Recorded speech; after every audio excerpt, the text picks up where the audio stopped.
Hi everybody, it's Annette from the Art of Intuition, and today we're going to talk about a hyponagalgic state and why it is our most psychic state. To give you a little frame of reference, if no one knows what that word is, if you don't know, then you're not listening to me talk, because I do talk about that state quite enough, but we're going to move on from that.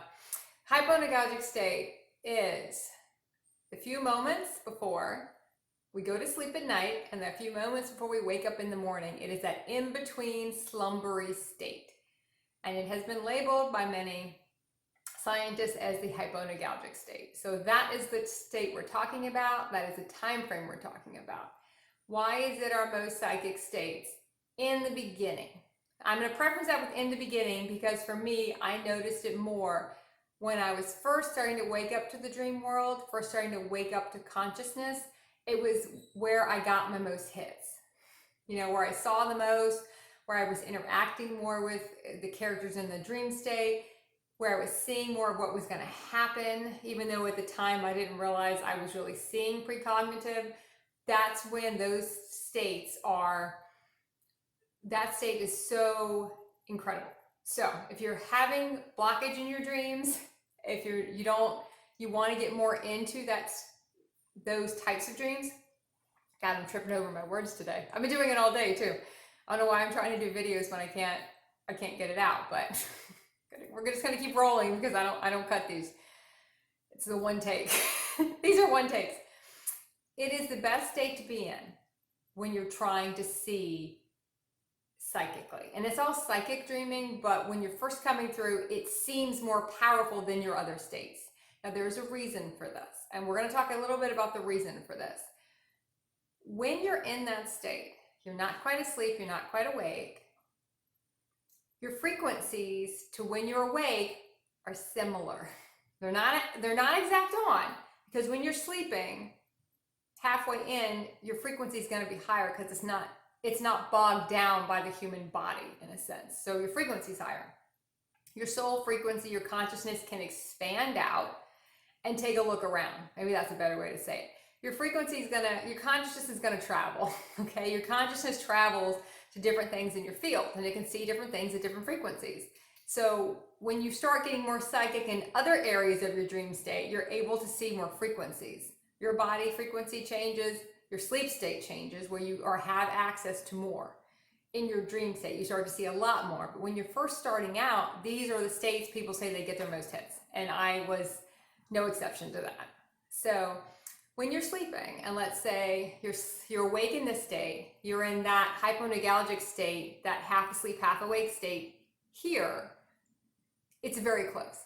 So you're gonna get a good glimpse of stuff either going on right now. It might be you dream about someone and they're upset and you're getting kind of a pickup on their emotions because they're kind of in your field and you know what's going on with them. It might be you see something and it plays out 3 or 4 days later. It might play out 3 months later, which is kind of how we are the delay across space and time. It can't play out till you reach that frequency because that's a frequency, it exists, and not your consciousness reaches the frequency.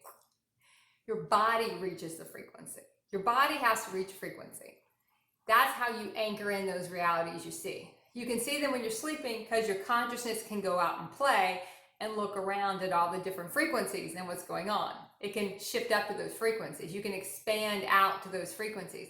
But if your body's not there, you can't anchor them in here. Your body frequency has to change. But there's a small change. I'm going to say a small change. It's a small change in between those two states because you're kind of almost awake.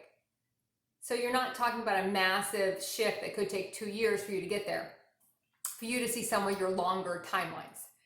So that's why this seems like the most powerful state. It's the most powerful state in the beginning because it's the easiest one for you to access because it's closer to the now.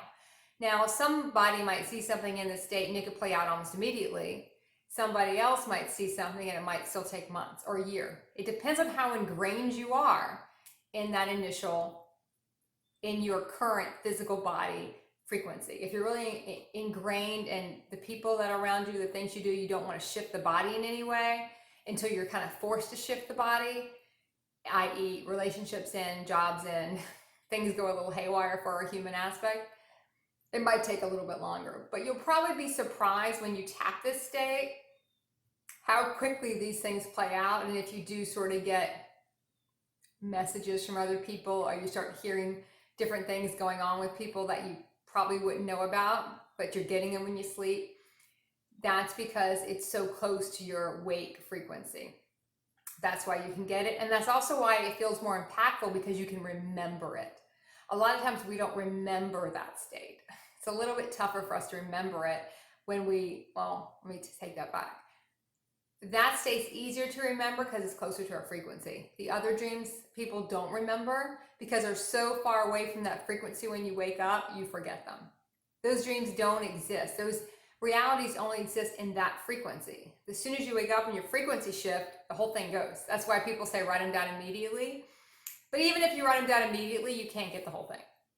You can't get the whole thing because your body's not at the frequency. So that was a very convoluted way to explain it. Hopefully that'll assist in some way. How do you hit that state? If you wake up and you have some extra time, some people will set their alarm clocks, or people use alarm clocks, their phones, whatever they use now. I still have an alarm clock. I'm super old school. A little bit early and kind of lay in bed for a little while, 10 or 15 minutes, to see what you see what you feel, kind of drift in and out a little bit and see where you go with it. Just play with it. It's supposed to be a fun activity. It's not supposed to be something you don't want to do. So have fun with it and keep practicing the art of intuition.